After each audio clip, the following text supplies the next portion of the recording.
This video answers the search, how to buy shares of POET Technologies Inc. POET Technologies Inc. develops integrated silicon photonics and trades on the NASDAQ under the ticker POET. And this content is for educational purposes only, not financial advice. You need a broker to buy shares.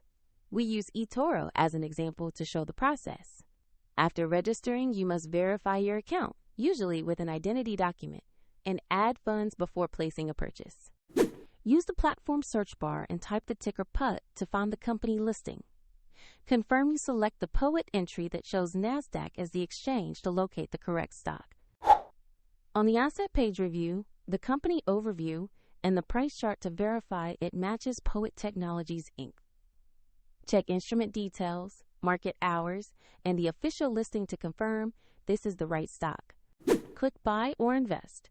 Enter the amount you want to invest, then carefully review the order details and confirm the transaction. If the market is closed, your order may be placed as pending, and if funds are insufficient, the platform will prompt you to add money before confirming.